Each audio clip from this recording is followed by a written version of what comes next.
Dorleen, I think you're going to be our table topics chair.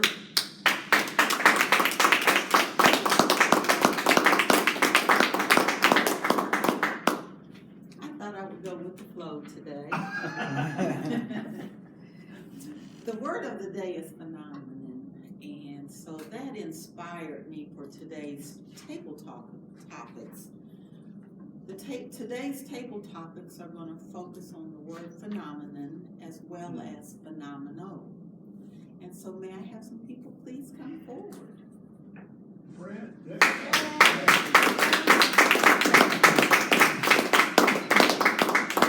Hello. Nice to see you. Can you share with us a phenomenal eating experience you have had? Oh, absolutely. So, I grew up in a household where my mom, she would admit to you all that she was not a good cook. And so I didn't realize that, So from a baby growing up, you just realize, I just thought this was just how it is. Just you eat, plain, very bland foods. And so the good news is my bar was set very low, right? So I am pleased with just about any food you put in front of me, right?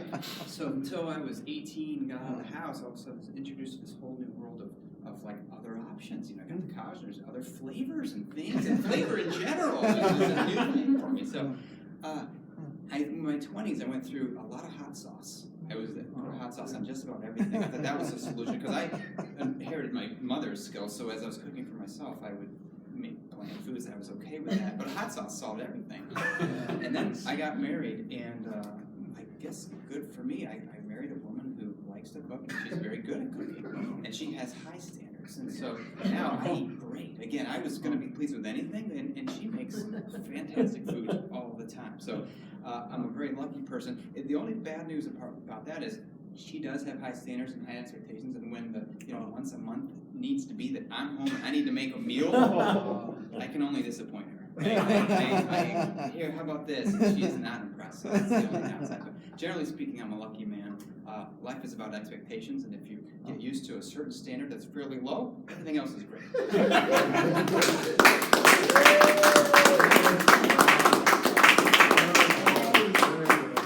Very well done.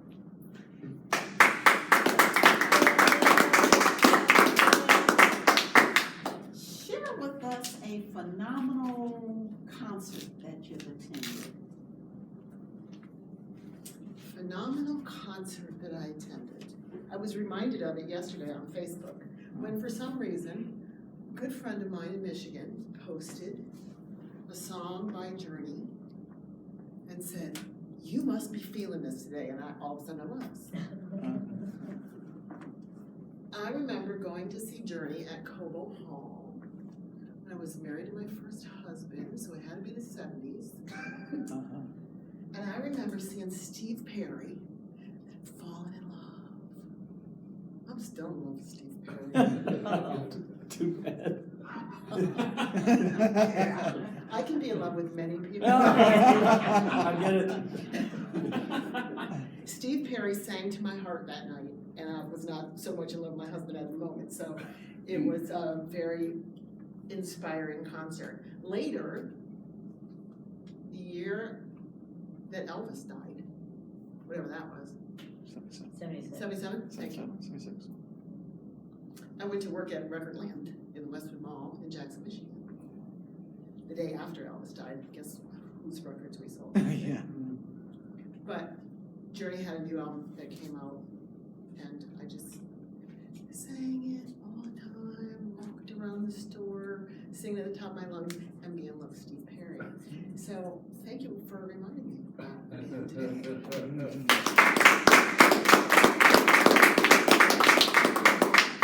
Time for Yeah. one more? Okay. Maybe even sooner.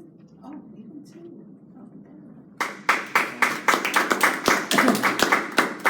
Thank you.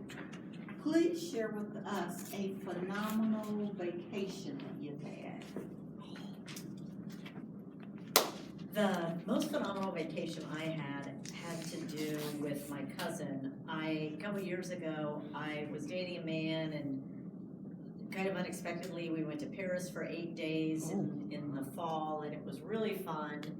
And the day I got home, my cousin called me and said, hey, I just broke up with my partner who I was gonna go on this vacation with. And if you can get to Barbados, you can stay for free at this all-inclusive, and we're leaving next week. And I immediately said, I can't go. I just got back from vacation. I was just gone for a week and a half. I can't go. No thought about it at all, and hung up the phone and sat with it for about 2 hours, and I realized I'm self-employed. And why can't I go? And it really made me think about how often an opportunity comes to me and I'm immediately, nope, I can't, sorry, I can't do that because some impossible reason. And I called her back as soon as I could because she's 5 hours behind me. She lives in London. And I was just hoping and praying that she hadn't given the ticket to somebody else, and she didn't. So I got to go to Barbados with my cousin, who I adore, and it was one of the most delightful vacations I ever had. But the larger picture for me was really taking a minute when I have an opportunity and deciding if there's a way, if I want to do it, like, I guess slow down the no process. Slow down that resistance and just say yes. Phenomenal vacation. Go to Barbados.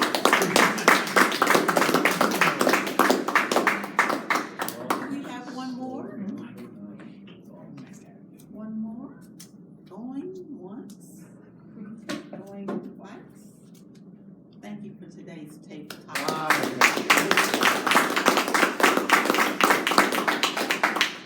Thank you, Dorleen. It just seems this meeting is just flowing together today. It's remarkable. It's a Toastmaster. Yes. No doubt. Well, I was thinking there were certain things we talked about today, and I thought, with all the years I have in life, why didn't I do that when I was young? Maybe I ought to put it on a bucket list. There you go. Okay, now we'll get into the evaluation portion of the meeting. Our general evaluator is Charles. If he come up and introduce the evaluators he has.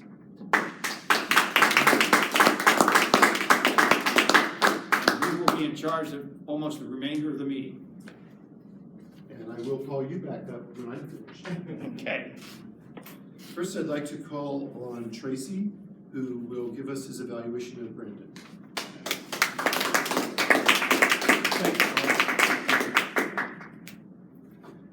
Icebreaker speech, one of the hardest speeches. And here is what Brandon was supposed to do. His objectives was to begin speaking before an audience, to discover speaking skills you already have and skills that need some attention, and it was from 4 to 6 minutes. So I have a checklist that I'll go through, and then I'll add my notes if I can read them about how well this guy did on his first speech. Am I correct? So let me start with all the strong points, and I've got a whole list of strong points. He didn't use the lectern. He got right up here in the middle. I so remember when I was hugging on this thing, but you were right out in the middle, right up front. That's a great job there. Excellent transition from the different miles. Really good job with that. You're authentic. You're present up here. I love the contrast with your life in the marathon, man. That, for a first-time speech, that is marvelous. That is really well done. It's phenomenal. You owned the stage. You used the word of the day even in your speech. Your body movements were good. Great humor, and I'll talk about some of the humor parts. Great humor. You painted pictures. A great conclusion. And great pauses for your first speech. All the things that I loved about that. How well did the audience get to know the speaker? Very well, and he did it through story. That's what people remember, are the stories. We're wired to remember and tell stories. That's how we connect with you. And you did that with life and the marathon. It reflect adequate preparation, by all means, absolutely. Did the speaker talk clearly and audibly? Yes. There were some parts you can speak louder. I kind of had to lean in a little bit to hear some of the things, but with practice, you'll get louder. Did the speech have a definite opening, body, and conclusion? Yes, it did. The conclusion, I think that could have gone a little slower. It looked like it, or it sounded like it went too fast. For the one thing, don't tell us it's going to go over. That's one thing. But when you talked about the numbers, there was something about going slower there because I didn't catch it. So just go slower in that part. What did you like about the presentation? I liked everything. I was riveted with your speech, dude. I was riveted. So some of the other notes here, real quick, that I really liked. Running in front of traffic, that story about that. A great job of painting pictures associated with the anxiety in your life. Oh, I'm sorry, I got the wrong place. The madness, the chaos when you first start. The idea about like graduation from Ohio State with the first couple miles. Where the pain starts, a greater pain somewhere else. You said that. Being in a pocket, loved that metaphor of being in the pocket. And you were talking about, you can see the guy with the weird pants, the dog, and read the signs. So that was so visual for me. The transitions were really good. The conclusion was excellent, and I'm over on my time. I loved this. As I stand here, with a great pause, as I stand here. Fabulous speech. Mm-hmm. Absolutely fabulous.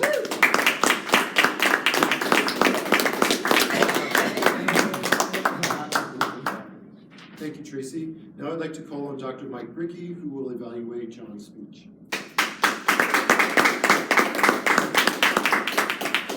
Competent Communication Manual, number 3, get to the point. This is about purpose, this is about a tight speech. So what was the structure of this speech?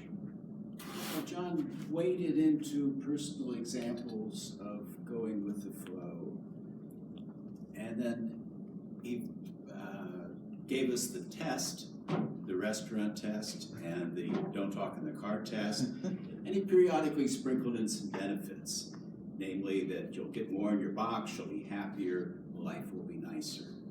And at first I was kind of scratching my head and said, how does this get to the point? And I said, he pulled a really great one on us. He asked us to go with the flow through the whole speech. What a great fit. Now, I was a little puzzled too, because the first thing I think of with go with the flow is someone who's kind of passive, doesn't make much energy, just goes along with what other people want.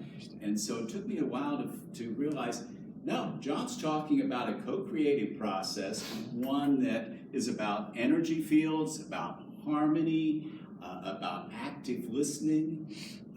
You use the metaphor of building a muscle. And so I had to rethink all that, which was good. Now, a couple fine-tuning things. You told me that you would like to be a little less stiff, a little more animated. I noticed you don't make much eye contact. You're kind of, looking around the room in general. I think you are a very one-to-one person who really connects with people when you make the eye contact and are talking to people. So I'd like you to do an experiment and make the eye contact like you're talking to Bob on a point, and then you're talking to Dave on a point, and that might make more organic gestures and warmth. One other suggestion is, in the beginning of the speech, you kind of whirlwind through, route so-and-so, and I was wondering, why is he going so fast? Unless you had a specific purpose for that, I would have, less content but more detail. I would have tried to put us there, really describe it, get us to visualize this in our mind's eye, especially since we're talking about going with the flow. We want to be in the flow of that. So in summary, were you persuaded to try to put more flow in your life and maybe even try these experiments? I know I was. And so bottom line, it did a very good job of achieving its purpose of persuading us to give going with the flow a try.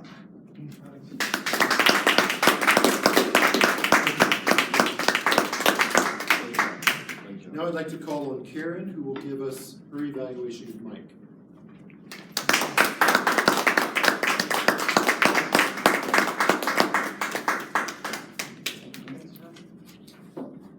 All right, can we just agree that Mike Rudd is phenomenal?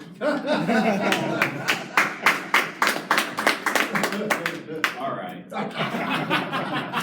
Mike came to me before he got started and went like this. I don't have a manual, I don't really know.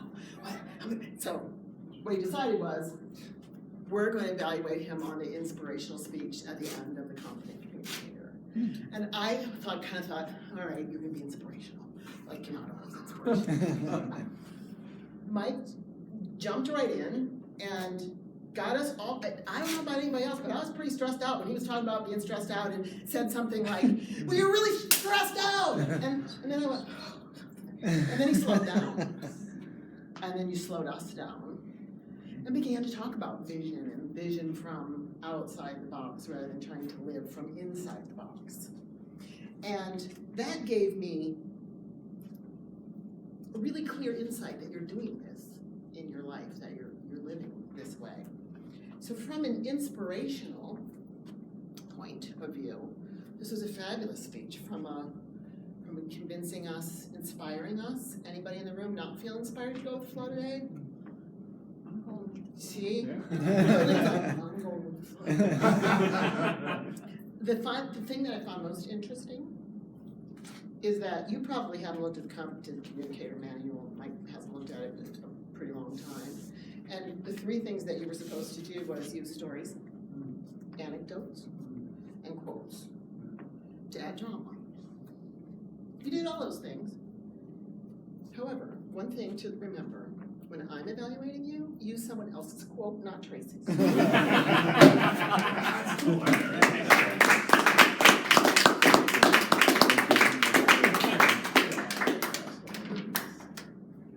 Tracy, I think this is only fair that your wife says, don't use my husband as a pattern.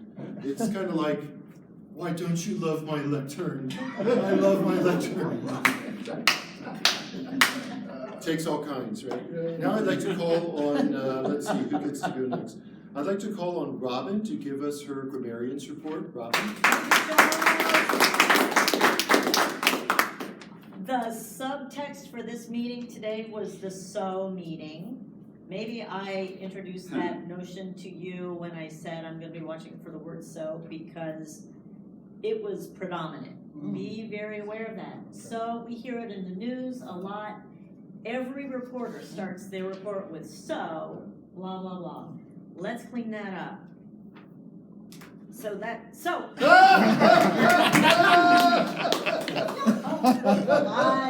I challenge for all of us. Maybe we'll have a meeting where there are no connector words at all. That will be our, That'd be boring. can't say and so or the, like the Knights of Neat. Mike Rudd used the word of the day twice. Charlie used it. Joylene used it. Brandon used it twice. Brent used it once. Tracy, Mike Rudd. Oh, I already said that, I think. Oh, lots of use of phenomenon. I encourage you to use that. It's a very fun word to say. I love the speeches. Brandon, you had so many interesting words. Horde, throng, madness. A couple versions of the word chaos, hectic, messy when you're relating to your life.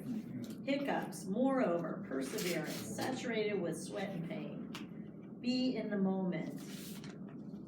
Really textured and very, very well done. Wish I had a better word for that. Rich, thank you. Thank you, Tracy.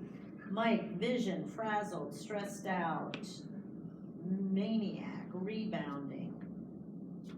Brent, in your short speech, flower, bland, or flower? Flavor. I stand yeah.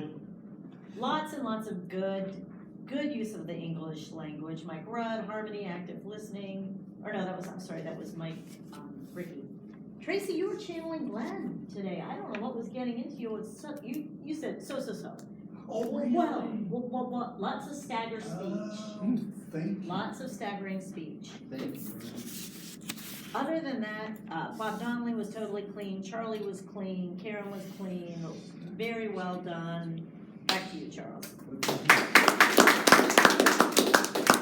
Thank you, Robin. Now I'd like to call on Mike for the timers report. Mike? Thank you. Pretty good overall. Brandon, you were 8:18, which